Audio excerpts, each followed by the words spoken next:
Hi everyone, and welcome to episode 123 of the WA Running Podcast, recording on Monday the 13th of July 2026. In this week's episode, we recap the Bibra Lake Running Festival, aka the Valencia of the southern suburbs adjacent to Adventure World, as well as the Gold Coast Marathon that was on last weekend. In other results, we had the Broome International Airport Marathon, as well as the Mount Marshall Gravel Grind that had a couple of run distances. And finally, we have Alan, Claudia, and Audwin featuring our weapons of war. Across my screen is someone that all of a sudden became a Football World Cup fan. Vici Richardson, how are you, mate? I'm good, thank you.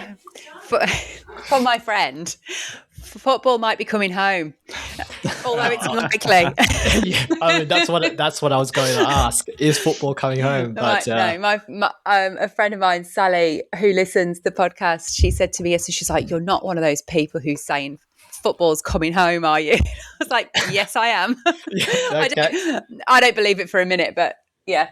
No. I mean, because you are a fan of the World Cup, who's your favourite player? Oh, well, I had this conversation with Loz French's son yesterday. Yep. It is Jude Bellingham Okay. and Harry Kane. Yep. What footy club does Jude Bellingham play for locally? Well, he used to play for Dortmund. Is that how you say it? I don't know. Yep. With the Norwegian Viking man. Yep. What's his name? I don't know. That's where my football knowledge ends. All right. No, I'm just a brief fan. I'm just dabbling in fandom of England for the next 4 days until they lose in the penalties. Yes. Yeah. Well, I'm not sure it'll even get to penalties, to be honest. I don't have a huge amount of faith in them, but not against Argentina anyway. Yeah. No. All right. Well, I mean, did you enjoy the match? Because I think you were saying that you were trying to keep up with Tommy Tej as he was watching the stream when you went for your long run. I watched the first half with great level of focus to what was going on, and then I went running. And yes, Tommy Tej was watching the match whilst running along with his phone in his hand, which I thought was particularly impressive. And ended up running far too fast because I was trying to I was only in distance of hearing him shout. And it was still too fast for me. But then the match finished whilst I went off a different direction, and I did check my phone a couple of times to see what the score was, like the avid fan that I am. And then we got to the top of the hill in Trig and found that they had won in extra time. So very good. Yeah, I'm full bottle. Nice. Very good. Very good. Well, looking forward to next week's recap of the match. Yeah. Vicky's verbalizations. And then on the other side. Days will have passed between Thursday and Monday, and I won't remember a thing, but okay. That's fine. No, you never know. And then across the other side of my screen is, meanwhile, while England was playing, was out in the hills as part of our community run. Chris the Metronome Shaw, how are you, mate? I'm good, mate. Yeah, I would love to have gotten up and watched the football, but had community duties on to do. So, yeah, very happy to be out in the trails with a lot of people on Sunday morning, which was very cool to see. I have to ask, on the social media post, it was advertised as inclusive paces. As well as 28 Ks and 400 meters of elevation. How much elevation was there in the end? Well, one of those things was right in that it was definitely 28 kilometres. I thought the pace was relatively inclusive. Did you see me? I didn't, but I suspect I figured you were the tail runner, so you were sweeping up the back. Yep. And I was sitting mid-pack, so, Macca was taking the front. So, I mean, it was definitely more elevation than I had anticipated. I think the advertised elevation profile was 450 metres, and typically Garmin underestimates things when I've taken it out. So, in the past, a 450 meter run might end up being 570 or something like that. But I wasn't expecting to see nearly 800 meters when I finished. So apologies to anyone who was expecting a little less climbing on the weekend. But there were a few people who kind of stopped at the bottom of Kelly's and elected not to do it, which was probably a smart thing. So it's good. Everyone seemed to be aware of their own ability and their own energy levels and ran accordingly, except for one person who we might get a mention later on Weapons of War. Very good, very good. Well, let's get straight into our training weeks. Maybe we'll start with you, Chris. How's Transcend training going? Yeah, good. I mean, I was saying to Vici last week that training's been a little inconsistent lately just with work and stuff. But I feel like this week I had 2 days off, Monday, Tuesday. I can't remember why I had the day off on Tuesday. I think I was just under the pump. And so, ran Wednesday, Thursday, Friday, Saturday, Sunday. And Wednesday I had mapped a loop a couple of weeks ago around Kings Park, like a short 4.5K loop. And it basically goes from the Aspects down Mount Street, up Jacob's Ladder, and then back down toward Kokoda Trail, and then up the Kokoda Steps, and then back up. So it's like basically I did 4 loops of that on Wednesday, which I think totaled nearly 400 meters of elevation, which was good. Do a bit of stairs in the dark and not too many other people around, which was fun. Pretty boring doing multiple 4-kilometer loops, but no, it was good anyhow. I did a couple of repeats just to get a bit of extra elevation, but it was good for a Wednesday morning. Got my week off to a good start. Friday I did 5 by 8 minutes, just down near the local, and then did 4.5 hour run on Sunday. So and filled my days in between with basically an hour and a double. And a gym session for the week. So. Yeah, I think I did 117 Ks, 2,400 meters of elevation, which was more than I was expecting because there was definitely more in the community run than I had anticipated. But but prior to the community run, I met Audwin, Vic Hun from the Transcend series, and Ed Swain out Nice. At Mount Helena Primary School prior to the run, and we ended up doing 13 or 14 Ks before the run. So we started at 4:45 a.m. Jesus Christ, yeah, which was wild, but and pretty slow going at that time of morning because there's just no light around. But it meant that we got a bit of extra distance, bit of extra elevation, and nice. It was good fun. Good to share it with some new faces. Was Michael Edgar going to be there? He was supposed to be there. Unfortunately, Michael sent me a text message at 4:30 to say that he'd slept in. So, but his friend Ed was turning up. So Ed did turn up, thankfully, and nice. It was the 4 of us out there in the dark. Me getting everyone lost a couple of times. So I was worried. We got back a little late, as you know, Simon. We were anticipating to be back for 6:15, and we ended up back about just after 6:20. So, fortunately, everyone was still there and waiting for us to go.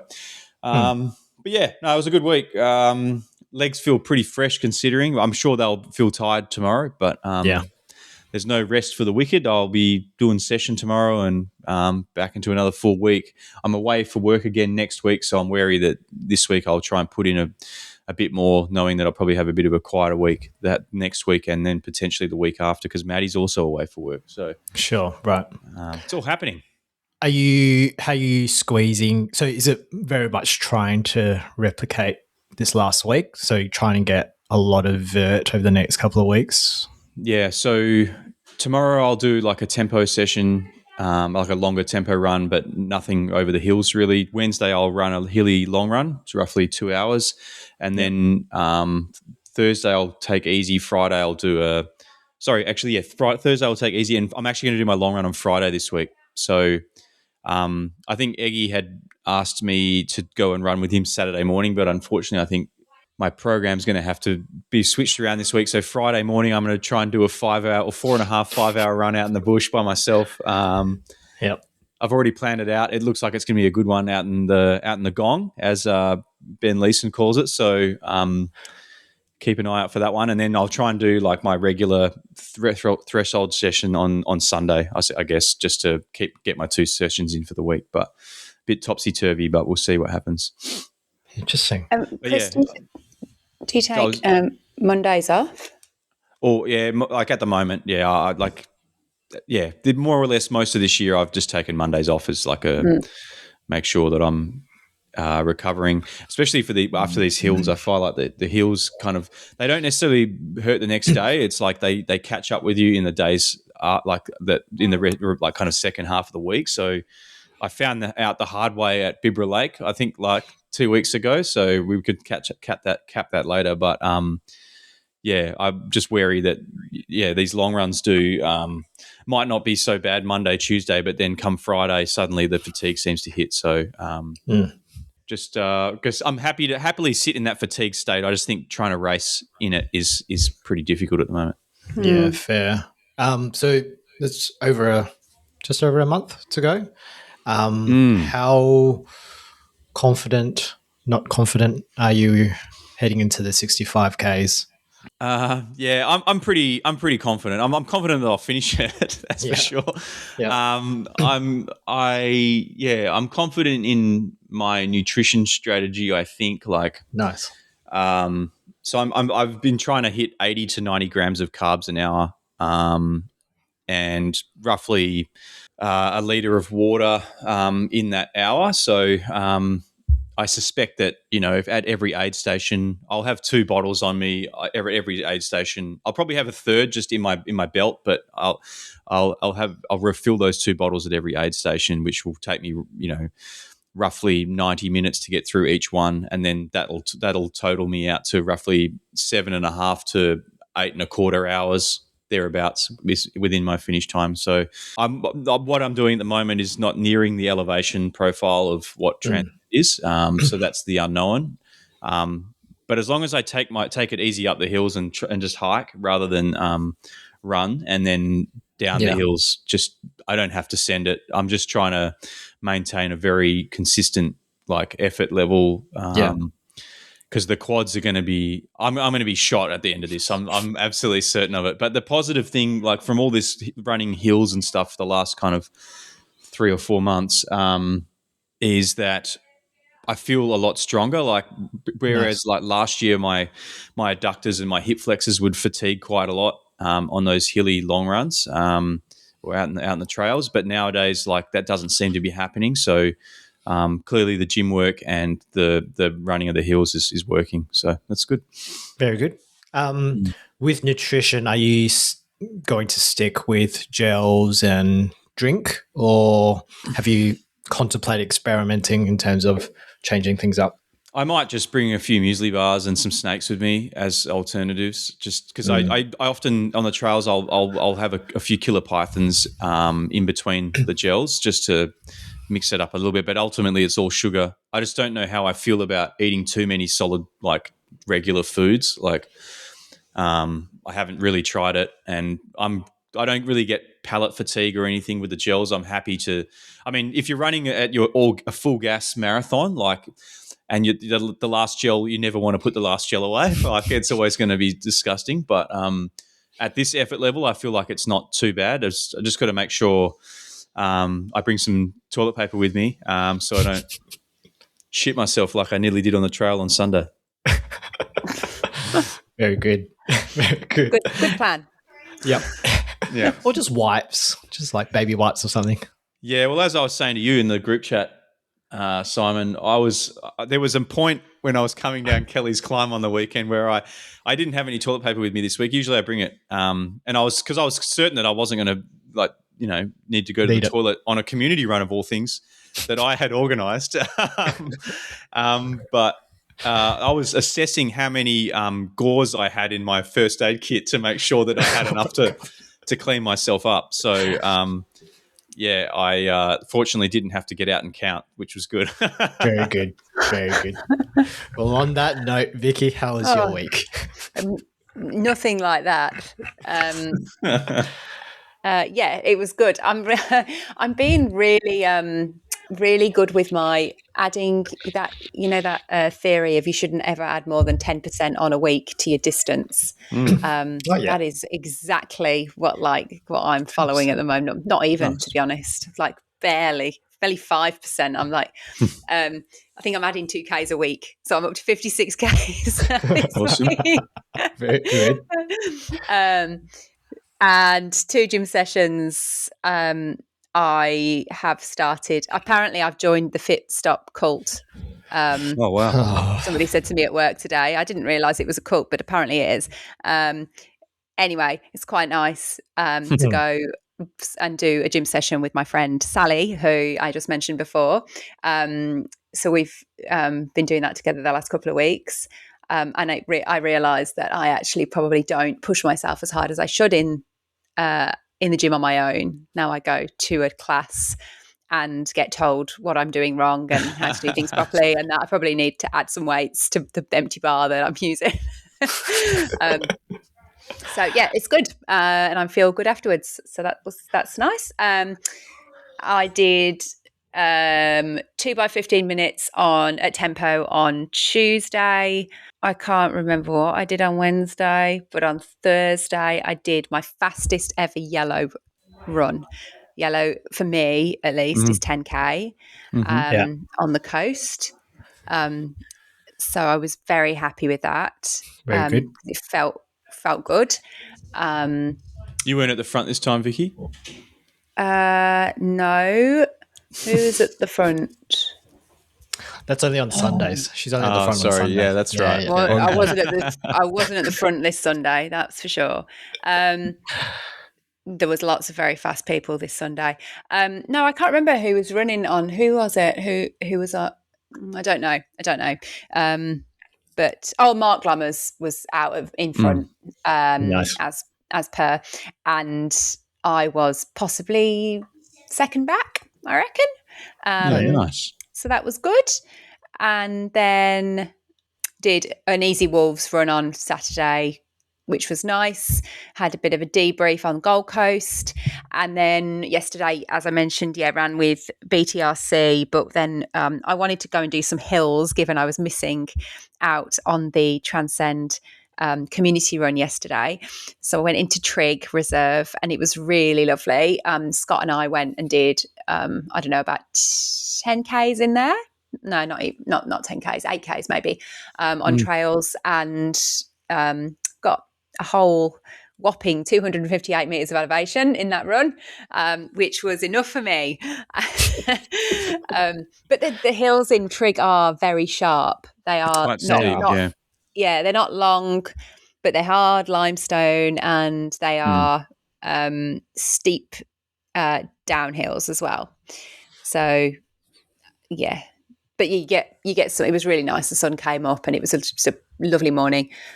And then looked at Strava, because I was like, I feel good. Like I feel like I'm getting my fitness back, and I'm enjoying this lower volume. Seems to be suiting me quite well. Not feeling any niggles, touch wood at the moment. And Strava reckons I can manage a 1:39 half marathon, which I just think is bullshit. That's a long way off my half marathon PB, and right. I possibly feel I'm capable of a bit more than that. So I mean, you've got Perth half in less than a month's time. Yeah, have a dip. Yeah, I'm not, and I'm not racing Perth half. I'm racing City to Surf. Yeah, good. But that's not a half marathon. I mean, you could prove Strava wrong. You could prove Strava wrong by just racing Perth half, just to see what happens. I could prove Strava wrong by not racing Perth half, to be honest. I mean, maybe I sound very overconfident there, but I genuinely feel like I could probably run a half marathon a little bit quicker than that. Where is your half marathon PB at the moment, Vicky? What is it? 1:34, I think. Quick. Yeah, it should be quicker, really. It's one way to find out. Yeah, the last few weeks pushing these BTRC and yellow runs. I know. Maybe a sub-90s on the cards at Freo or something. No, I don't think sub-90, but I do think Freo. I think I'd like to give it a crack at Freo. So yeah, maybe I definitely think I could take a couple of minutes off it if I had a good couple of months more training. And I'm just going to keep the volume maybe a bit higher than it is at the moment, but not much higher.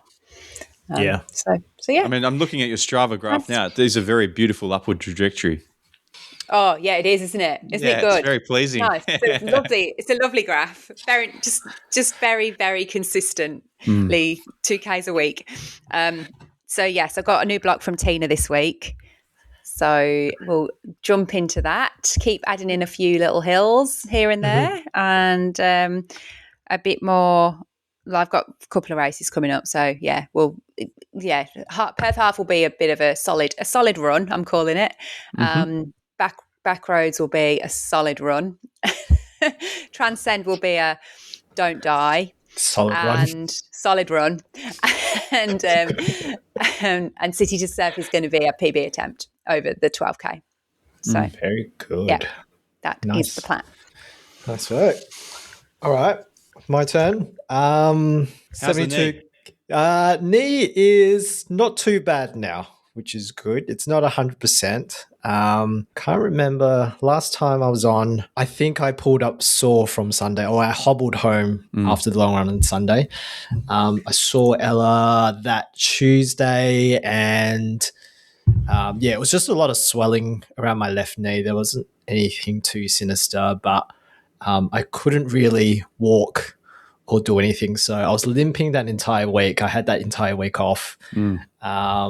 I was put on the cling wrap regime that Vici had last year pre-Sydney. So that seemed to have worked. I had a bit of Celebrex, which is anti-inflammatory. So I think that sort of slowly calmed down a little bit, but there's still a little bit of swelling around. So I don't have full, I guess, mobility of my knee. So, but strangely, I was able to run after 10 days. I just couldn't walk. So it was a weird period of time where I was what appeared to be me being overly dramatic by limping all over the office. But then when I started to run, it was okay. And I started to run against Ella's orders, basically. So I just went, after 10 days, I went, fuck it, I'm just going to go for a run.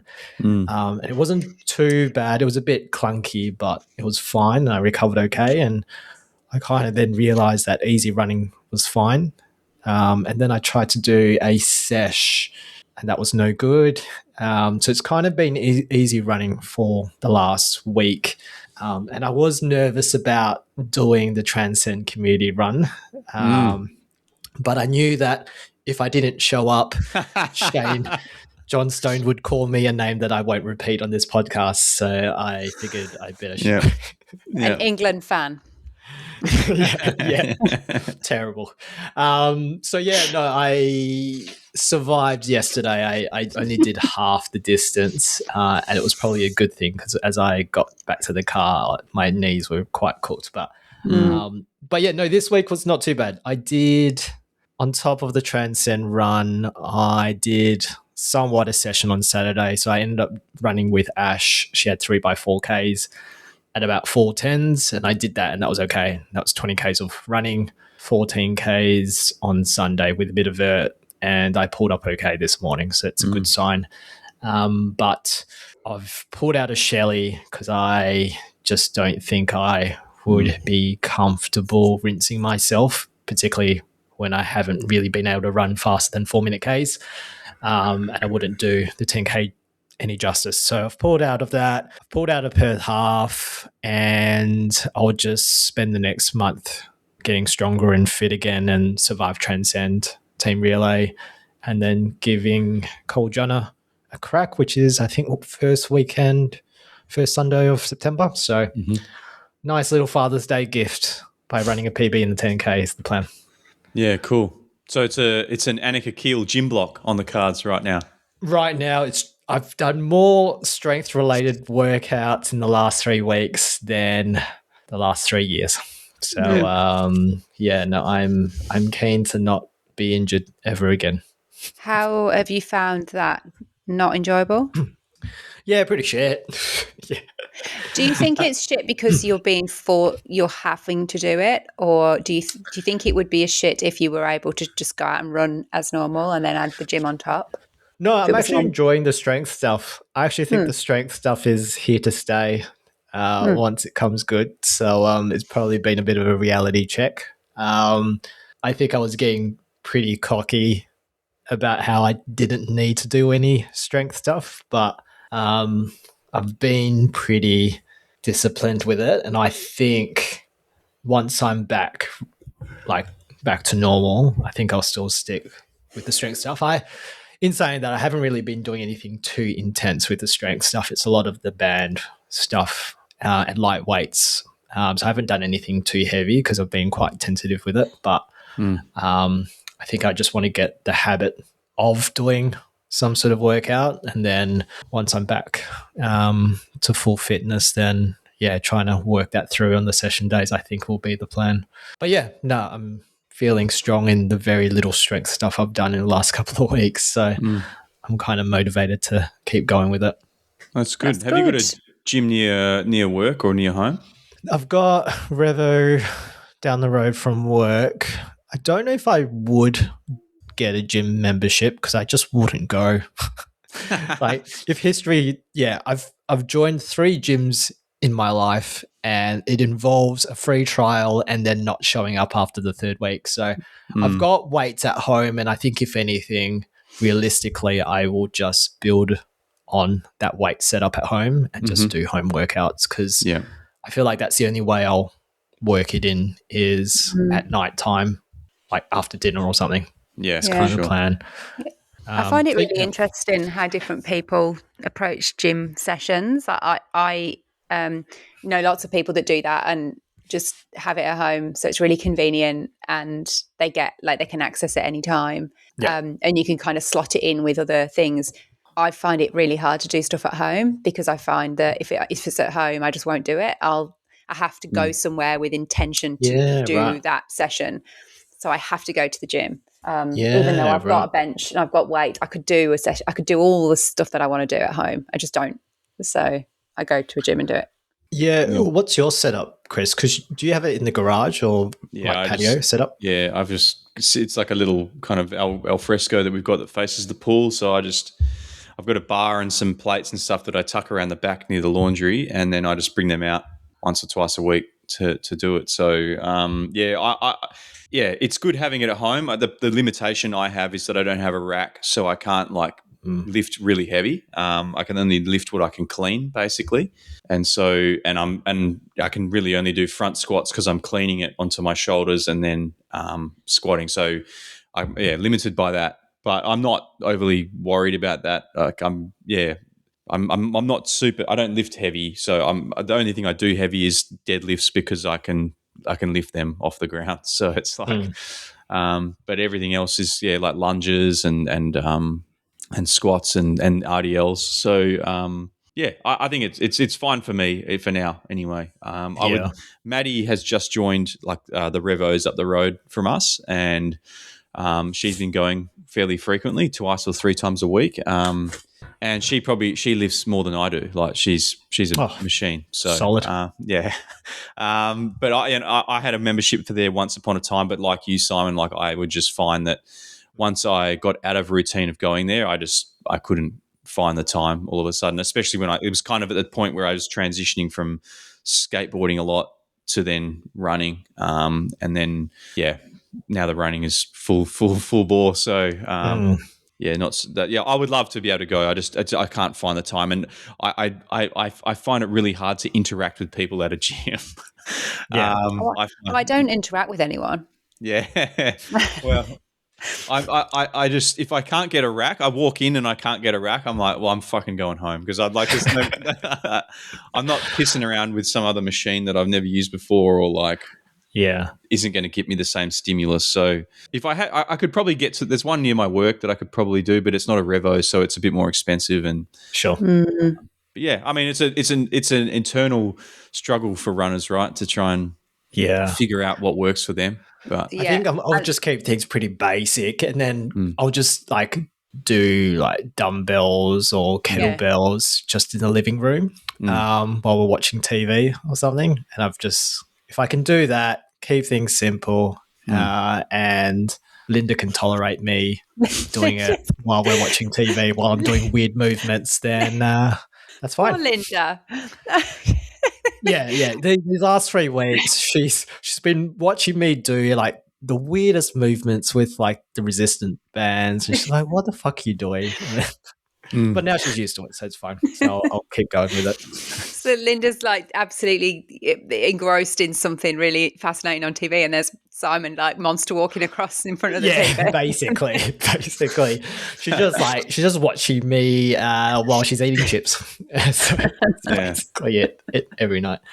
All right, well, let's get into results. We'll start with Bibra Running Festival. Vicky, since it's your favourite event in the WA calendar, maybe you can rattle some results from that weekend. I'll rattle through them. There's a lot of results here. What is it? But what's the marathon? 4 laps? 4.5 laps? Oh, I think it's like 6. 5.5 laps? 6 laps. Yep. Okay, great. Joy.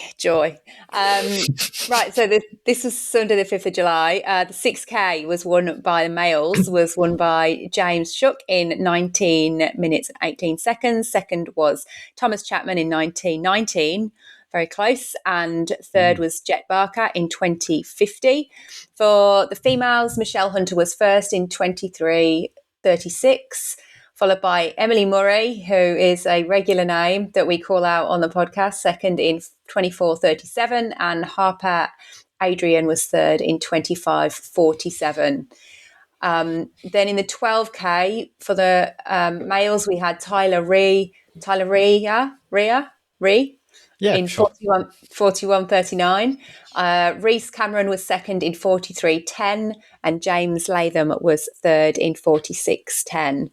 And then for the females, Chantel Langthorne was first in 46:25. Nicole Moylan was second in 49:51, and third was Sharon Davis in 51:27. For the half, we had Ollie Wright in 1:11:48, running 3:24 minute pace, making it look easy. Ian, I'll take your word for it, Simon. I wasn't there spectating because, as everyone knows, I do not like Bibra Lake. The place, not the race. You said, oh, okay. You said you were going to be there for your long run. You weren't there. What were you doing that weekend? I was running somewhere else, anywhere else. Better. Yeah, at Adventure World. Yeah. Yeah. I was at Adventure World over the road, running laps. Ian Miller was second in the half in 1:15:40, and Todd McBride was third in 1:19:34. And then in the females, we had Jackie Artis was first in 1:22:41, followed by Jackie Kellerman for all the Jackies, and first and second on the podium in 1:24:38. And Roanna Dawson was third in 1:27:15. And then for the marathon, the males was taken out by Sota Mahara in 2:36:02, followed by Jonathan Beck in 2:39:24, and third was Alex King in 2:40:38. And then for the females, Kat Watt was, I don't know whether she's home to stay or visiting, but she was first in 2:56:01 and wants to claim a chip time of 2:55:59. Is that right? Which one's right? Who's? I think 2:56 is gun time. Okay, right. Yeah. Yep, got it. Okay, 2:55:59 then, right? Yeah. Because she fell over the line, didn't she? She did. To get She that, did. yeah. Awesome. I did see that. Well done, Kat. Followed by Ash Ritson, friend of the show and previous guest and pacer at Broome Running Festival and all of the things. Second in 2:57:29, followed by Jodie Evans in third in 3:18:32. Yes, that was the Bibra Lake Runningworks Festival. Simon, you can say what you heckled to Ash. And yes, are cycle laps around the lake for a half or a full marathon the way to go? Chris, you can shed the light on your recap of the race because you were there as well. I saw, so my original plan was to pace Ash in the half marathon, but with the dodgy knee, I was unable to do that. So she enlisted a younger, better looking, faster Asian man in Bente to pace her, which meant that I was long running easy around the laps, around the lake. And Kat kind of blitzed Ash pretty early on. I think there were conversations that they would run together for a big chunk of that race, but I think maybe they were comparing notes around what pace they wanted to go out at, and I think Kat wanted to run a bit quicker. So Kat was pretty much solo for the most part. I think she might have said that her earphones were playing one particular song on repeat after the first couple of minutes, so she had to ditch that. But she was running by herself for the most part, so it seemed like she was in a bit of struggle town. I think Rita was the same, but still both managed really good races there. I don't know. I'm don't know if psycho laps is the way for me for a half or a marathon, but maybe Chris, you can enlighten us. I feel like if you've got someone to run with, it's probably pretty. It'd be pretty good. Like to have a pack. I think there was no real 3-hour pack this year, from what I saw. Did they end up with a 3-hour pacer? I know they lost one late in the piece, and I'm not sure if the one jumped on in the end. But past years, Ben has paced the 3-hour group. I think he paced it maybe last year or the year before to like perfection. He ran like 2:59:58 or something. But yeah, no, I didn't mind. I had someone to run with and kind of chase for the majority of the race, so I didn't mind the 3 laps. I don't know if I could do 6, but it is dead flat. It is even if the wind did pick up later in the marathon, I didn't really feel it in the half. But I think seeing some footage when like some people were crossing the line later in the race, the wind looked like it did pick up a little bit, as it was predicted it would. Yeah, there was no wind. No, it was cool at the start. It was beautiful conditions. The tarmac was good, as promised. The 40% of it? The 40%, yeah. I actually didn't realise that this course follows the park run loop, whereas when I do my runs whenever I head there, I take the outside lane, so I don't take that left onto the lakeside path, which that is a very good path too. So in fact, you probably had closer to 70% of good path. So it was good. But yeah, anyhow, race wise, I felt like absolute shit all week going into that. I was up in Exmouth that week, and I did a session. It was like a taper session. It was like 3 by K, 5 by minute, which I did the week before HBF. Felt like absolute gold the week before HBF. On this occasion, I couldn't push, like in the Ks, I couldn't push 3:35s. Like I was just had no legs, and I was like, these hills I think have actually cooked me. And then that was concerning, because that was like a dead flat straight road in Exmouth, and nice cool morning. It should have been very, very runnable. So I wasn't feeling confident going into Sunday, and then turned up Sunday. The legs felt pretty good. I ended up having Saturday off, but about 5K into the run, I was running with a guy, I can't remember his name, from Front Runner was behind me. There was another fellow from Front Runner, Dion, who was ahead of me. And so I figured I'm kind of in between these two guys. The guy behind me is trying to run with me, clearly. And the guy ahead of me looks to be going the pace I want to run, but he's shot out the gate. So I made an effort over the 5Ks to catch him, which I did. Ran, and then ended up running the next 10Ks with Dion. We kind of ran side by side, took turns taking the front, which was cool. We were communicating the whole time. Everyone was yelling, "Go, Chris," when they'd see me. And this guy's like, "Mate, everybody knows who you are. Like, who are you?" And I was like half trying to breathe, and I was like, WA Running Pod, podcast. Wasn't doing too well. I aerobically, I actually felt pretty good. My legs just had no gas. And so I got to 15K. He said, "Take the front." I came through the kind of finish line for the last time before I would cross the finish, and everyone was cheering and stuff. And as soon as I got through that section, I was like, "Mate, just go. I'm done. Like, I'm cooked. Please leave me alone." and he was waving me through, trying to get me to catch up, but I simply couldn't hold on anymore, and kind of just dropped it back a touch for the next kind of 4Ks, and then picked up the last couple just to tie it off. But ended up running 1:20:32 or 33, which is about a minute off what I wanted to run. But given that was to me a bad day for me, I will take a bad day like that any day of the week. So that was good. It was good. It was a good run. I enjoyed the event. It was great coming through and seeing everybody like every kind of 6Ks. I did enjoy that part of it. Like every time I came through, the DJ was like going off. I can't remember what that DJ's name is that Chris always has at the events, but he's always up and about. He's always getting stuff going, so that was good. But good event. If I'd tapered properly for it and had kept up with Dion, it would have been. I would have said it was a much better race. But when you have a bad one, you just your reflections are obviously a little different. But I'm happy with that. I'll take that and just put that in my back pocket. I think what it proved to me is that you can't train for two things at once. Yeah.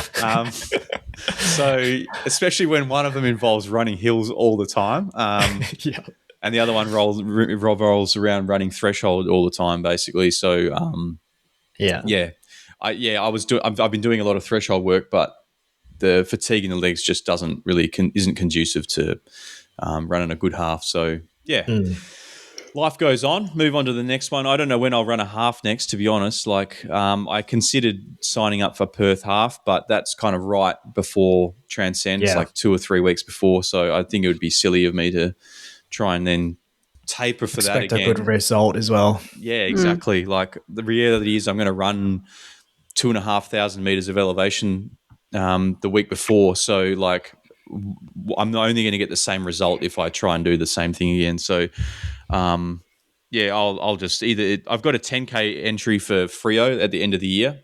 So then a half will probably be, Basso Bay run maybe, but knowing that's not a measured course. Yeah, I might just go down there for a shits and giggles, I think, next year. Yeah. Just wait till next year to run a good one. Maybe HBF. We'll see. Yeah, cool. So it feels like a mile away, right? But they're just unfortunate. Comes timing. around. Yeah. It will come around. I mean, would you do? I know you've penciled in 10K at Freo, probably to avenge the demons of years past. But would you not try and do a half and maybe ease the effort a little bit? Yeah, I don't know. It's a good one. Good question. I've got good memories of running, good and bad memories of running Freo. So, 2 years ago, Vici, I DNF'd the 10K. I ran 5K in and just pulled the pin and took my shirt off and made sure no one saw me until the end. But the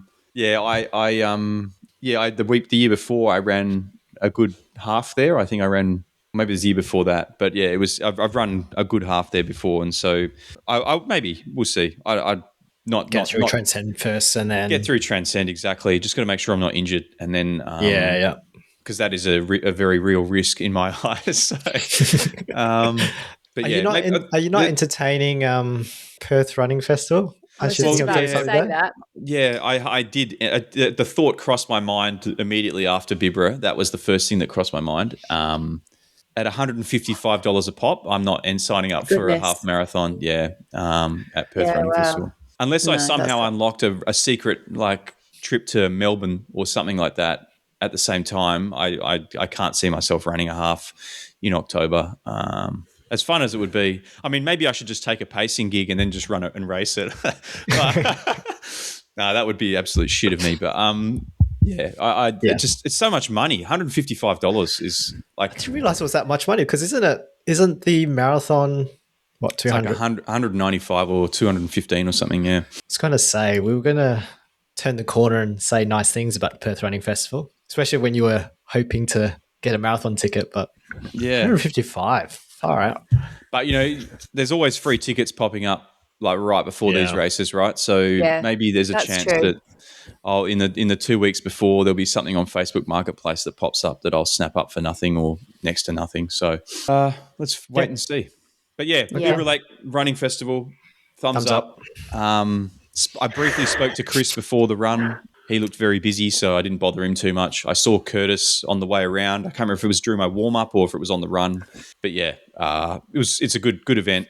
Get out there. I didn't see a Wolves tent this year. Was there a big present from the Wolves this year? No. Okay. No. A couple of them. Were there a couple of them there? I didn't see anyone. I actually don't know that anyone from Wolves was there this Yeah, year. because there past were a years few it's over been in Gold Coast. Yeah, right. Okay. Yeah, Fair enough. Oh well, but yeah, I reckon that's a good one to do next year for sure. Just put it in the calendar as an option. It was great to see Kat and Rido run well, both there.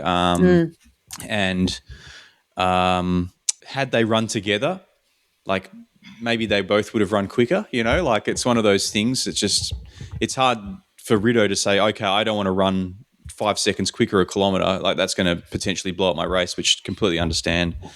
Yeah. And then Kat wanted to run very metronomic splits, so she didn't want to slow down and then try and run a negative split. So yeah, it's a tricky one to gauge, but had things panned out differently, it might have been different, easier for both of them on the day. Yeah, definitely. Alrighty. Well, we'll move on to the Broome International Airport Marathon. Chris, you want to go through the results there? Yeah, let's do it.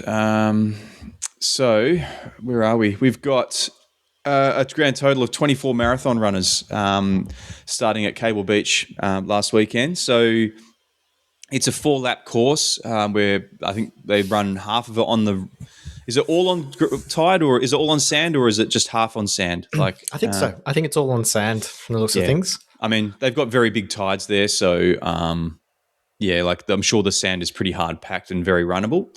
The men's race was won by Matt McAvoy in 3:13. The women's race was won by Amy Kennedy in 3:53. The half marathon had 94 runners, 2 laps. Lachlan Foster won that in 1:21.11, and then Kate Pritchett, who's a name we've read out before, 1:31 for the women's. 10.5K dash, which is 1 lap. Brett Stevens won that in 41 minutes, followed by Caitlin Greenwood in the women's, 48 minutes and 22 seconds. And then there was also another event over the weekend called the Mount Marshall Gravel Grind, which is predominantly a cycling event. Also had a series of runs. The marathon had a grand total of 2 participants. Fortunately, one was a man and one was a woman. So we have results to read for both. We've got Michael Snart participating and winning in 3:18.41, and Simone Namovsky in 4:25.02. The half marathon was won by Matt Howell in 1:44.53 and Sally Putt in 2:01.42. There was also a 10K who was won by Doug Payton in 57.32, but he was the only dude. The actual winner was, again, Emily Murray, 50 minutes, 55 seconds. She's won it outright. What is she doing there? Yeah. Where is Mount Marshall? Did you cover that? No. But I reckon Emily travels more than anyone else in the state at the moment because, she seems to be on just about every podium from here to Onslow. So, it's quite crazy. But Wheat belt. Yeah, wheat belt. So, I mean, good on her. She's getting around. She's racing a lot. Obviously, I think Matt McGuire is her coach. So, clearly Mags is supportive of her racing all the time. Maybe these are just sessions for her and she just happens to be podiuming. So, good stuff, Emily. Keep it up. Love to see it. Simon, the Gold Coast Marathon happened the same day as Bibra. Yes. One of my favourite races from based on my memory last year. We had the half marathon on the Saturday. We had the Mara on the Sunday. We had some Team WA participants racing the half marathon. Top of the bunch, we had Ryan Greenwood being a bit of a celebrity. I don't know if you guys caught the stream, but there was a lot of footage of Ryan and his midriff. With the easy double singlet flapping in the breeze. He ran 67.31. We had Tommy Tej. Short splitties too he was wearing. I feel like Yes. those were like 1 or 2 inch splitties. They were the It's a lot of skin showing. He was like lot of rocking the big shades as well. So he was very easy to spot in that big pack, that's for sure. And but he's running, very tall, isn't he, as well? he is. Those Yep. split shorts probably weren't that short. It's just Ryan is incredibly tall. It's just 5 inch. Yeah. Yes. Yeah. Very good, Ryan. Good time. I think he said 7-second PB, I think. Yeah, on the podcast very impressive. episode. So very What good a comeback. there. Yeah. Great comeback considering that he spent a lot of that time injured and cycling. So goes to show that you could cycle your way into a good PB, good PB time. We had Tommy Tej running a 3-minute PB and going under 70 minutes in 69:31. We had Mark Midgley in 71 minutes, 28 seconds. We had Samuel Yarn in 73 minutes, 52. And then we had Sam Colin Cook in 1 hour, 24:21. And then in the marathon, I know we won't name all WA participants, but probably some standouts for us was Denzel Gould running a very impressive 2:46.46. So that's 7 minutes from his Perth Running Festival time last year. Yeah, and I think he was disappointed with that time. So I think he was expecting to run a lot quicker than that. But yeah, no doubt he'll smash the next one, whatever that is for him. Yep. But impressive nonetheless, right? We're talking about a guy who ran sub-3 at Bibra Lake last year for the first time. He ran 2:59 or something there, then went on and ran 2:53 at PRF, like you said, and now he's just taken another 7 minutes off. So the only way is up or down, technically. Crazy stuff. Good stuff. Very good there. We had Jordan Dane running a 20-minute PB, running a time of 2:49.45. We had Brodie Clark running a secret marathon and running 2:59.05. Very impressive stuff. I think we were talking on the podcast of his capability of running a very fast marathon. I think he was running... Did he run like a 1:22 at HBF, somewhere around there? So very impressive there by Brodie. I think Brodie messaged us the night before saying, because I think we were talking about potentially pacing him. That's right. Yeah, I said, if you want to run a sub-3, I'll be there. I'll run with you. And then he did it anyway. Yeah. Well, I think he messaged us saying, so can you get to the Gold Coast tomorrow? Didn't need us. No. Very good there, Brodie. We had Jarrett Kang running also sub-3, 2:59.47, 21-minute PB. Very impressive there by Jarrett. Jarrett's Wolves. Is that right, Vicky? Yeah, Wolves. Yep. And Ogging. And Ogging. Very good, Jarrett. And he was I think that was his third marathon. He ran Bibra last year and got a PB, but then he's been training consistently with Ogging for the last 12, 18 months or so, and gone from sprung himself into a big PB. Very good. We've got Hayley Shoemaker in 3 hours 30:29, 5-minute PB. We have Katrina Black running 3:32, 30-minute PB. PBs all around. We've got Willow Tonkin, friend of the podcast, running 5-minute PB with a time of 3:42. And we've got your mate, Chris, Sam Baxter Holland. He ran 2:59 at Roto last year. He was running with you. Is that right? Yeah, Hugh and I were kind of trading places because I was doing that session, so I would slow down and pick up. And yeah, he ran what was his debut, I think, at the time, ran 2:59. And then saw on the socials this week he ran 2:32 at Gold Coast. So as far as PB goes, to run a 27-minute PB in 1 year is a little scary. I wonder what his nutrition is like. Yeah, running. Yeah, amazing stuff there. And then finally we had Rachael Laing running a time of 4 hours 30. I messaged Rach before the marathon and asked her to record a voice memo post her race, and perhaps I wasn't very clear in terms of the maximum amount of minutes the voice memo should be. And I did check the audio pre-record, and it goes on for a while. Beats the record. So instead of playing all 19 minutes of the voice memo, I was able to do a quick snip for you guys. So I'll play part one anyway. This is part one of Rachel's recap. Hello, everyone. My name's Rachael. Thank you to Simon, Chris, and Vici for having me on this ep of the WA Running Podcast. This was my debut marathon, so my first one. Very exciting. And boy, oh boy, I knew I had no idea what I was in for, and I can confirm I had no idea what I was in for, but it's fine. I can kind of walk today, a little bit. Short version is that it was awesome. It was great. I loved it. It was, at the same time, so fucked. The most brutally difficult thing I have ever endured. That's my recap. Hope you enjoyed. That's a good cut. Yeah, that's a good cut. Yeah, goes on for 17 minutes. No, that was a part two. So anyway, that was 17 minutes, and then she sent a part two. So I'll play the part two. The part two is a bit shorter. Here we go. The biggest highlights of the day for me were, obviously running my first ever marathon, absolutely insane. But I think the things that really made it just an incredible experience, particularly on that course, were, just so many funny signs. Like, spectators are creative. They're amazing.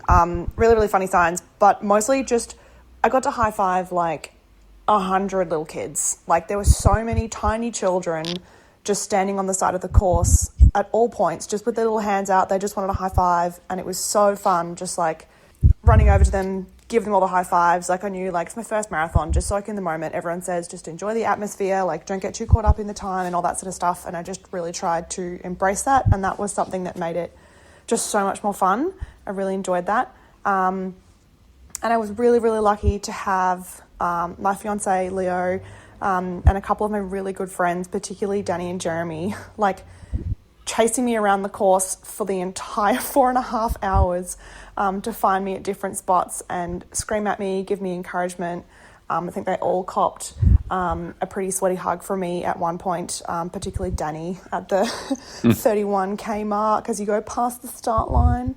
And then just we had such a good group of us from Dubbel all fly over to either to do it or to spectate or to do the half, and just being met by all my friends at the finish was on the other side of the country to home was just crazy. It was awesome. It was just the best feeling ever. So if anyone is looking for a course to do their first marathon, couldn't recommend Gold Coast more.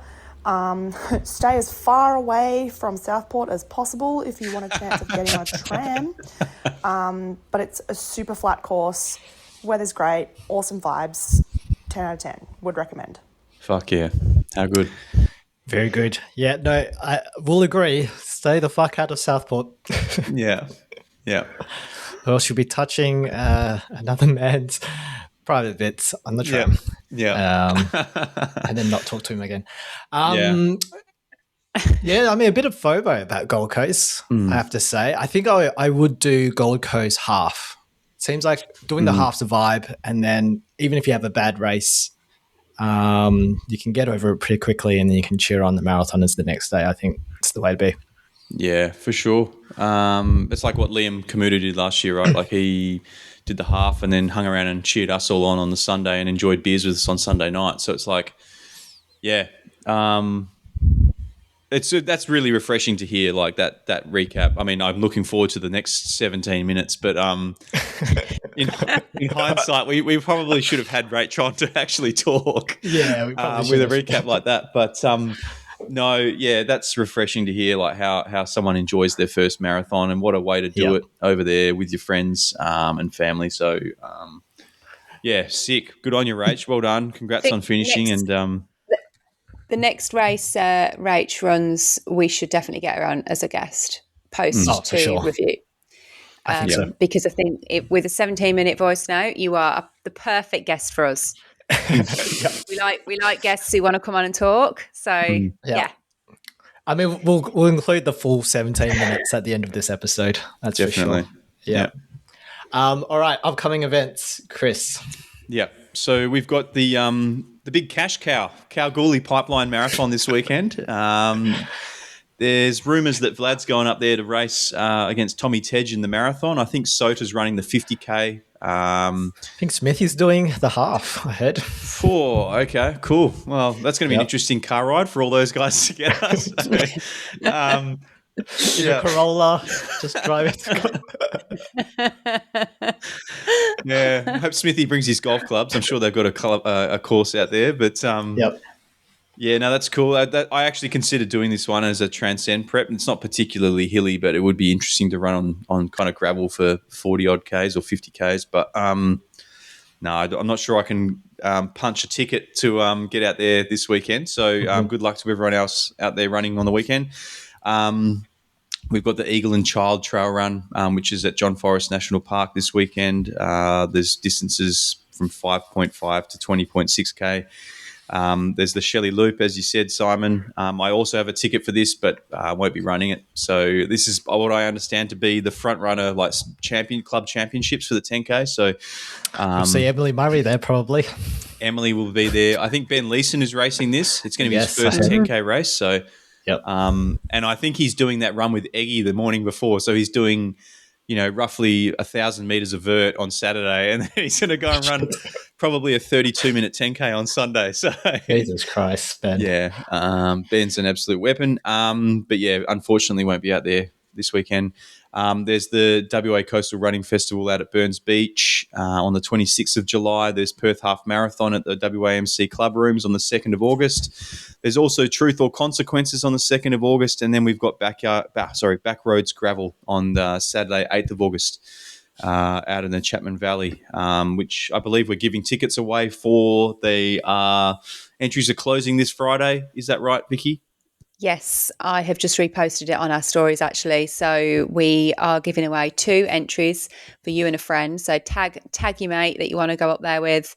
I understand entries are selling out quite fast for this one. So it's going to be a big event. They've got distances from 5K, 14K, half marathon, full marathon. I've heard mixed reviews. It's beautiful too. It's a very rocky paddock, so I don't know. Which can be beautiful.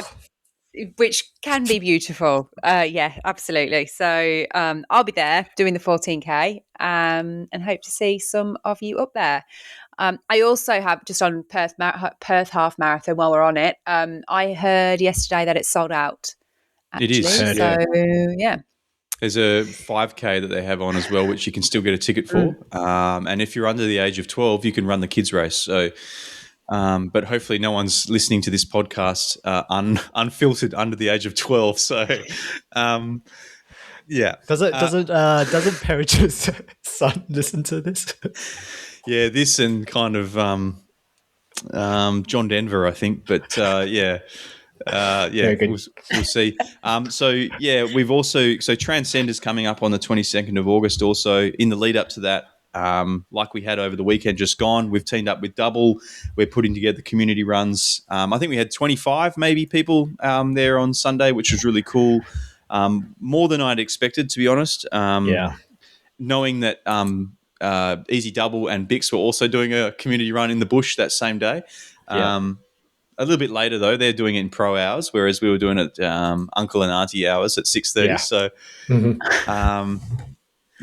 we had good numbers out there, and look forward to the next one. That's on the 26th of July, so that's Sunday in 2 weeks' time. We're going to How much vert? Whatever he says, you have to double it. 3,000 meters. Yeah. Yep. No, I think from memory, it was.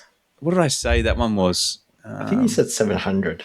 I think it's about 700. Yeah. So, for shits and giggles, let's say it's 850 to 900 because we just never know. But predominantly, this if you have not run this section of the Bibbulmun track before, you start at the northern terminus right by the Coles in Kalamunda, and you head through Jorgensen Park, and then you make your way into the Bib track. But it's predominantly kind of downhill all the way out and then kind of uphill all the way back. So it's kind of the reverse of the run we did on the weekend in that was all kind of uphill and then downhill.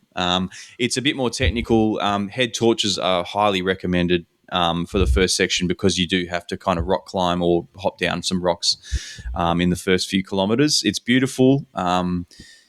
And yeah, there's some beautiful single track as well, and then some kind of wider gravel sections. So yeah, there's plenty of parking at the Coles car park there. I felt really sorry for the people that were living across the road from Helena Valley Primary School on the weekend, because there were people tuning up in their big 4-wheel drives, absolutely throttling it at 6:15 in the morning. And yeah, I'm sure that there was a bit of noise going about before we took off, but I think for the most part we didn't hear any complaints. So looking forward to that. And then on the 16th of August, we've got another community run, a bit shorter but also steep. I think it'll be. I said 400. I think that one's might be 600, but that's a shorter run. It's only an 8K out and back, so 16 Ks at Ellisbrook Valley Reserve. So looking forward to that. If you're looking for the GPX files, the GPX files are all on our Instagram bio. So because I don't think you can post links in a post, you have to post them only through the on a story or through the bio. So we'll be flooding the socials with that anyway in the next couple of weeks. So just keep an ear out for that. Vicky, let's verbalise some things. I think I did it already. It was You got any off-the-cuff verbalisations you wish to make? I've already verbalised. Yeah, No, that's cool. Don't put me on the spot. What do I have to say? Oh, one thing that I do have to verbalise is when I was up in Bells Rapids last week. Actually, two things from my Bells Rapids were on. This is very selfish of me. The second one is, the first one is, I was running with Rob and Scott from Yellow, and they stopped because there was a beautiful sunrise. And I stopped to check the Gold Coast Marathon tracking because I was very, very committed to my tracking of Gold Coast Marathon. But yeah, that was a great run. I was proud of myself for getting out and doing some trail running before Simon had a chance to, and in advance of our Transcend episode on Monday. So that's first leg, isn't it? First leg is Bells Rapids. Oh, well, I learnt that afterwards. Yeah, I didn't know. I had no idea. It was steep, very steep. Mm. Any tips, Chris? Because you did the first leg last year in the team relay. Any tips for Vicky? The start is it all in the. You're doing leg 1 or 2 though, Vicky? Oh, you're doing 1. Perfect. So the start is all in the dark. Head torches only, running through the swamp or through the creek, basically. So just don't be precious about where your feet are landing. Just go for it and follow the next closest light. But yeah, there's that section where you climb up the waterfall, which is basically hands and knees kind of stuff. That was really fun, but don't fall down. And then don't get lost. That's the thing I did wrong last year. As I was enjoying myself so much, I got to the top of that hill where you have that beautiful vista, and then I just kept on running in a straight line, and then realised that there was no one behind me, and I had to turn around and go back. So, looking forward to that. That was heaps of fun, and I'm sure you'll enjoy it too. The atmosphere, with all the kind of the colourful lights at the start line and the music and all the head torches. Yeah, nice. It's a massive vibe. Yeah. It's a massive vibe. Yeah, we were there at the start, and you'll run a 3-minute K that first K. It's a vibe. Mm-hmm. Will I? I'm not sure. Never know. I think you'll surprise yourself. That's for sure. Yeah.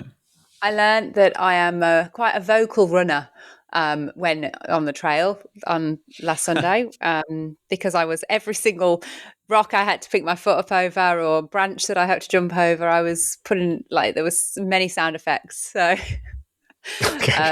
much to the amusement of my running chums.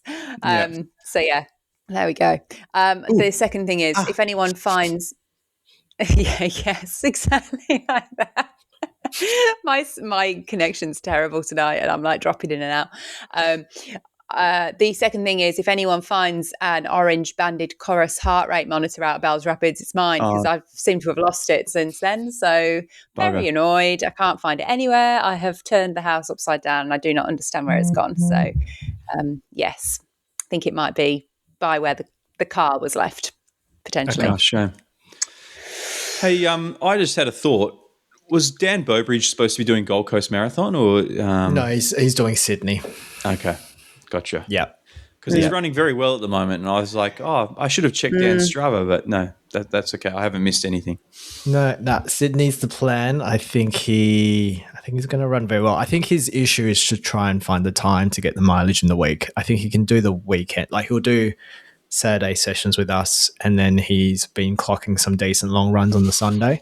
But I think it's the runs during the week that he's sort of struggling with family commitments and the like. So, but I think he'll run very well. Yeah, I'm sure he's sweating on the Perth Half Marathon because Acura is sponsoring that, right? So that's probably playing on his mind a little bit. All right, let's get to some weapons. We're here. We made it to the end.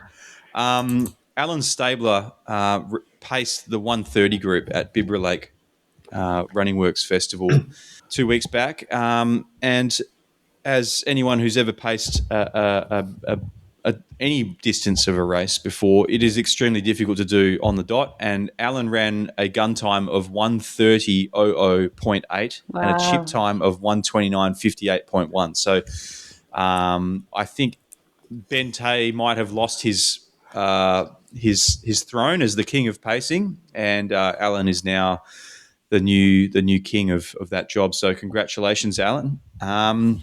As I alluded to earlier in the podcast, not too many people struggled on the weekend at the community run, but our good friend Audwin, who I run most of my trail runs with every weekend, he was struggling when I got to the end. I caught up to him, and he was about 3Ks from the finish. And I said, "Is your knee okay?" Because I was worried that maybe he'd hurt himself. And he said, "No." I said, "What's wrong?" And he said, "I've bonked." And I'm like, "Okay, what did you bring?" And he said, 2 Turkish delights and 750 mils of water. And he and I ran for 4.5 hours on Sunday. So, yeah. That's not enough. But I ended up giving him a gel because that was the last one in my pack. I said, take that, rewind it back. And he hopefully is rethinking his nutrition strategies for future runs. Did Audwin run the first section with you as well? The early start? He did. Oh, my goodness me. And I looked up the nutritional value of Turkish Delight. So 1 Turkish Delight gives you 15.4 grams of carbs. So he had 2 of those. So he had the equivalent of 1 Bix gel. 30 grams. 30 grams of carbs, which is roughly 7.5 grams an hour. Yeah. That's hardly worth it, was it? He might as well not have had anything. and then he literally doubled his intake with 3Ks to go. Yeah, poor Audwin. Well, mate, maybe we'll have to bring out a whole pack of those Turkish delights next week, mate. I think. In all seriousness, we shouldn't laugh at this. We're laughing, but it's pretty irresponsible. He's okay. It's pretty.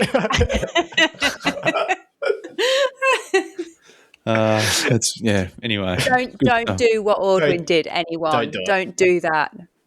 Yep, no. Never.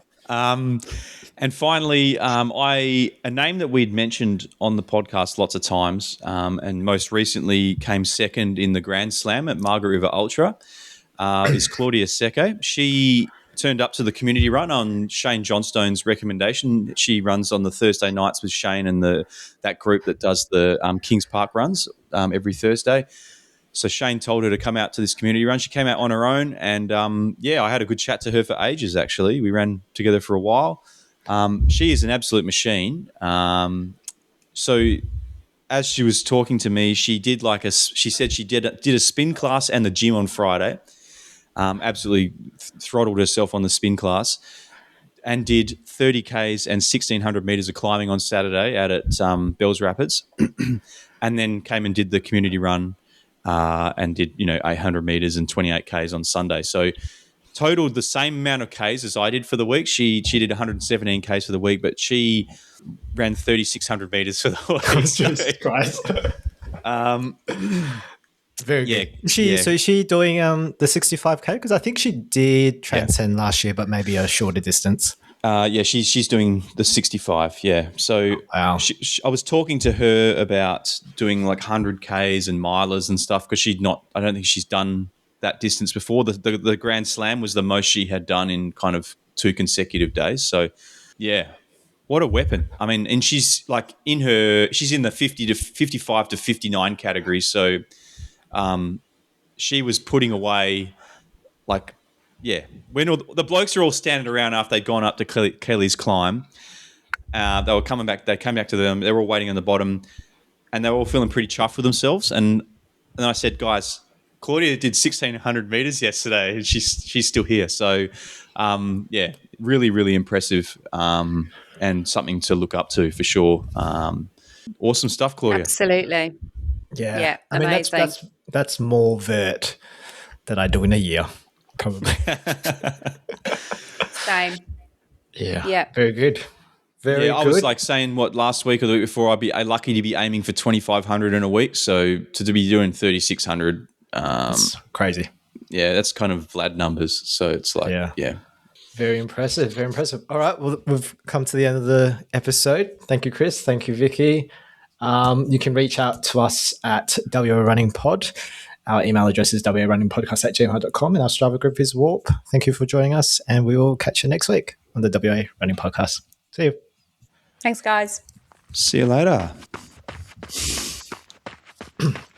Play 17 minutes of Rachael.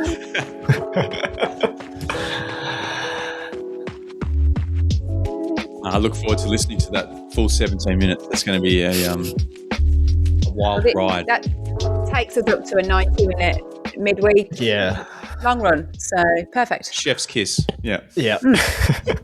Hello, everyone. My name's Rachael. Thank you to Simon, Chris, and Vicky for having me on this ep of the WA Running Podcast. I'm calling today, the day after running the Gold Coast Marathon, to give you a bit of a race recap. So, this was my debut marathon, so my first one, very exciting. And boy, oh boy, I knew I had no idea what I was in for. And I can confirm I had no idea what I was in for, but it's fine. I can kind of walk today a little bit. Short version is that it was awesome. It was great. I loved it. It was at the same time so fucked. The most brutally difficult thing I have ever endured.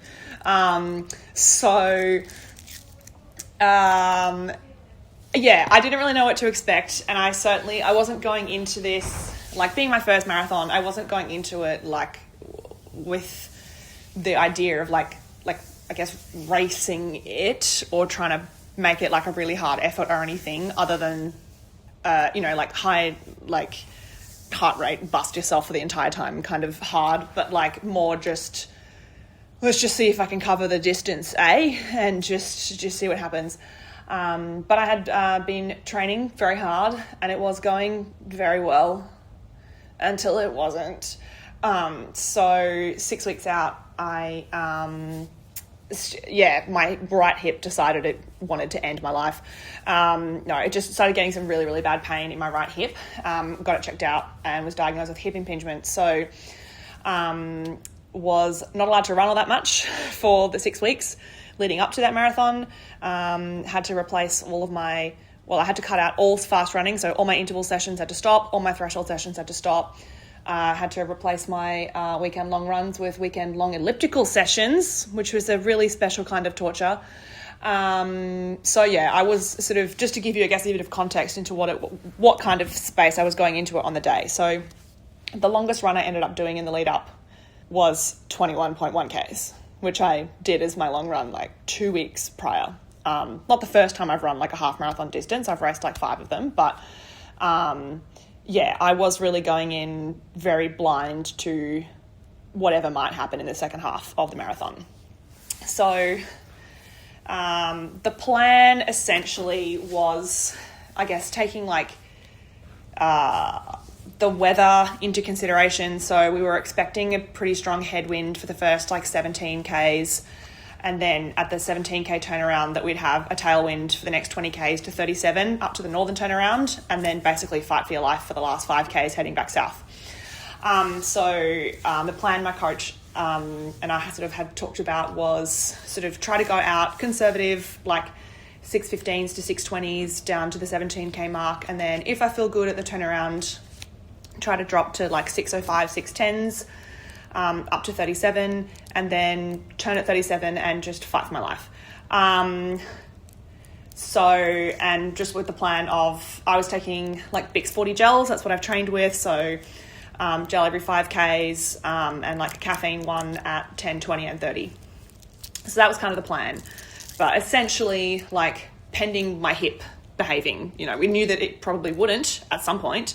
So I was sort of just like, go out at, you know, just like long run pace, like chill, and just hold on for as long as my body will let me, essentially. And we don't know where that limit was going to be. So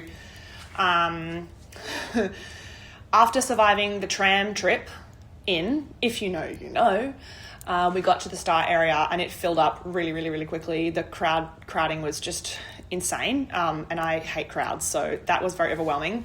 I managed to cry 4 times between finishing my warm-up and actually the start gun going off for my wave. So that was quite impressive. Yes, I suddenly decided I was very scared and I didn't like being around so many people, but it was fine. Once we like started going, it was okay. Just went out, I guess, as planned. I think after a couple of Ks, realised like I was probably going a little bit quicker than planned, but I still felt like I was holding back. Like, I still felt like very comfortable. And I knew that like it was a very long way to go. So I'd rather be feeling like that than, like, I did not want to be really pushing in any way, anywhere in early parts of the race. So I just kind of held on to that. And I honestly, for the first 27 Ks, held a very consistent pace. I think my 5K splits in the app, I don't know, said that I ended up doing, I don't know, between like, I don't know, 6:13, 6:14s basically for each of my like 5K splits up until like 27 Ks. And I was really comfortable. Like, I felt fine. I didn't have any major issues. And honestly, I felt so fine that I started feeling very confident. Like, we were thinking that maybe I'd finish in about 4:20. And at that point, I was like, oh my God, I might run negative splits. Maybe I'll do like a 4:10. What is happening? I feel so great. I was feeling so fueled by the vibes in that first 17 Ks, like heading down to the southern turnaround. There was like so many, the crowd support was incredible. People had really funny signs. There were people dressed up. There was like a gajillion kids that wanted high fives, and I went and high fived like as many of them as I possibly could. It was so cute. And I was feeling fab. Until I was not feeling fab. It was like a switch flipped or something. It was nuts. Like, I started the 28th K and all of a sudden my quads decided to alert me that they very much existed. And that was a huge surprise. I was not expecting that. The pain was very intense and like nothing I've ever experienced running ever. I was very confused. Like, I really thought that it would be my hip that would go. Like, that would be the thing. But it was fine. Like, it felt a bit tight, but that wasn't surprising. But like, it felt fine, really. And like, my ankles were fine, my calves were fine. Like, I was expecting those things to give out, but it was my quads. They sucked real bad. And it was very, very, very sore. Just came out of nowhere. So, and at that point, the crowd had really disappeared. Not like completely, but it had like significantly thinned out. I think by that point, like, a lot of the crowd had like left and like gone to the finish line to get ready for like, well, actually at that point, like, the elites had finished, or at least the men definitely had. And so like, people were at the finish and there was not a lot of crowd. So I was like, okay. So I had to start walking. I was expecting to have to start walking at some point, but I tell you, I did not think it would be as early as 28 kilometres. And I was suddenly no longer very confident. Confident that I'd finish. I always knew I was going to finish. Like, I never had any doubt that I wasn't going to get to the end. Like, I was extremely determined. But I knew that goal of 4:20 was like not happening. And the negative splits, pff, what a joke. Past me in that first half, she was delirious. Don't know who she was. So I just started walking. Didn't really have a choice. Because it was just mentally, like, the pain was very, very overwhelming. It wasn't really affecting my pace. Like, when I was running, like, my pace was the same as it had been prior, but like I just started having to take short walk breaks just to give me a mental break from the pain. It was just, I was like, I'm going to have to like endure this for a very long time. And I just need to find myself some space somewhere, because like, it's just a lot to like hold mentally for a really long time. So I just started like, I don't know, I'd run for like a K or two, and then I'd walk for like, I don't know, 10 seconds, 20 seconds. And then I would just start running again. And I just kept doing that all the way until the finish for like, I don't know, what is that? Like 17 Ks or something? No, 16 Ks. I don't do maths. A very, very long time.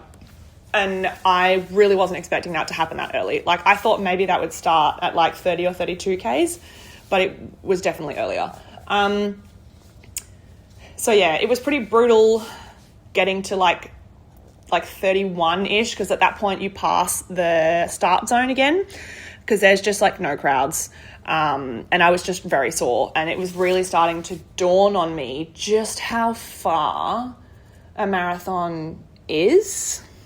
Like, it's just like, I'm so familiar with a half marathon that like, it really, I don't know if this makes sense, but I had kind of tried to think about it. I was like, it's just like a half marathon, but twice. And I'm quite comfortable doing a half marathon. So like, it's just that, but twice. But like, it's not. Like, the first half and the second half, they're not friends. Like, they're not related. They are totally different beasts. So I came up to like start area, and you could see everyone like coming in, approaching the like 1K to go sign in the other direction. And I was just like, oh my God, like, this is going to be really far. Like, really, really far. Oh no. And at that point, like, I was still plodding along. Like the pain really hadn't changed. It didn't get like worse.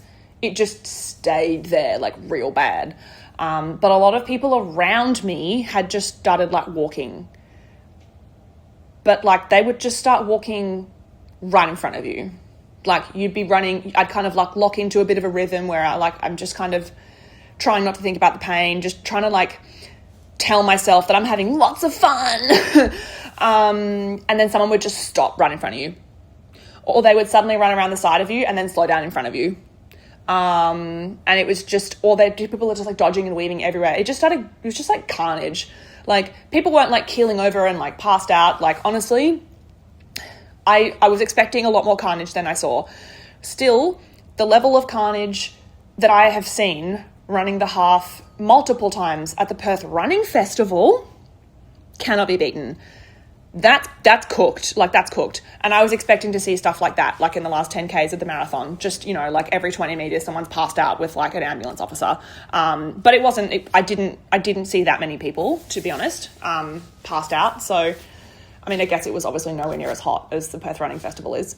But, just a lot of people started slowing down, and a lot of people stopped and were walking just like quite chaotically. So became like a pretty intense game of dodging people, and a lot of weaving. And that's where like the distance on my watch like really blew out. And I noticed that like I was like, at the kilometre markers, I was 500 metres out. Like, had run an extra 500 meters, and I was like, oh God, okay. And then it was sort of just became a little bit difficult to kind of keep track of mentally. But, I just kept plodding along. There was a lot of crowds as we like passed the start line, and that was quite nice. Like, it sort of gave us a bit of a boost. But then once we hit 33 Ks, like, it was dead. There were not many people around anymore. And it was getting like quite warm by that point, compared to the morning, and like the sun was just like full out. And mind you, the forecast originally was that it was meant to be mostly cloudy the entire day, which I was very happy about because I do not do good under direct sun. But I'll tell you, there was not a cloud in sight. It was just full sun. So I made it up to the final turn at Runaway Bay at like 37-ish Ks. And was like, okay, it's just like a park run and a bit of mayo to go. Like, just got to turn and then just jog it in. It's going to be fine. It's going to be fine. And I turned into the most hectic headwind. Oh my goodness. Like, the headwind that had been forecast for the first like 17K, like really wasn't that bad. Like at that point, it's quite like sheltered, heading down that stretch down the coast, and like we were in a fair bit of shade, and the wind just wasn't really that strong. But by the time I made it to the 37K turnaround, like I've been out there for a long time, guys, a long time. And that wind had really picked up, and it was quite confronting. Like it shocked me quite a lot. And it was not fun at all. So I knew that it was going to be probably the longest 5Ks of my life. And it felt like 3 years, I tell you, that last 5K, it felt so long. But I just kept jogging. Every now and then I'd stop for a really short walk break, but then I would just pick it up and just keep jogging, and like, oh, it's just so much pain. And I just so desperately wanted it to be over at this point. But slowly but surely got there, just kept thinking about that like flag I had seen at the halfway point on the other side that says like 1K to go. And I was like, okay, even though I know my watch is like out by 500 meters, I know that I will see that sign of 1K to go, and I will know that there's 1K to go. Like, and so I really like held on to that, and that helped mentally. And so finally made it to that flag. And then eventually we sort of started entering the like bit where you kind of turn in off Gold Coast Highway in towards kind of the finishing chute. And there's quite a few, like, I felt like there was like 3 turns. I thought there was only 2, but I swear I went through 3 different turns to get towards the finishing chute. And I was very conscious of like I was so dead, but I really wanted to be able to like fang it into the finish. But I really didn't want to go too early because I have made that mistake at the Perth Running Festival twice, and didn't want to make that mistake. So I just held back for as long as I could, and I just waited until I could actually see the finishing arch. Like once I saw the blue mat and the finishing arch, I just went for it and just absolutely fanged it. I don't know where I got that from. I really don't. Because I'm in so much pain now, and moving's not great, but like I just went for it, and ran as fast as I could, overtook a lot of people, felt like a legend, and across the finish in 4 hours, 30 minutes and 22 seconds. And I'm not even mad about that 22 seconds because I truly feel like I gave it everything I could have. I think I paced myself really well, and honestly was just, even though I was suffering, just was so grateful the whole time that I even got to turn up and try, because particularly in the 6 weeks prior with my hip, that I had so many mental breakdowns. Like there was so much uncertainty of if I was even going to be able to do it. If it was going to be safe for me to even turn up and start and try. Like, it's, a marathon is not a joke. It's such a huge toll on your body and on your mind and on your entire life, really, training for one. And I didn't even get to do it properly the whole time. So I think, for the first one, I mean, full stop, I think it was impressive. I think I did a great job. I think I handled it a lot better than I expected that I would. Like, I don't think I really believed that I was capable of pushing through that much discomfort for that long. And it felt like a long time at the time, but it somehow also felt like it went by in a split second. It's really, really bizarre, I guess, thinking about it 24 hours later. But absolutely loved it. And I can't wait to do another one, she says, as she can barely get onto the toilet and back up again. But yeah, for some reason, I reckon I'll probably do another one. So, that's my recap. Hope you enjoyed.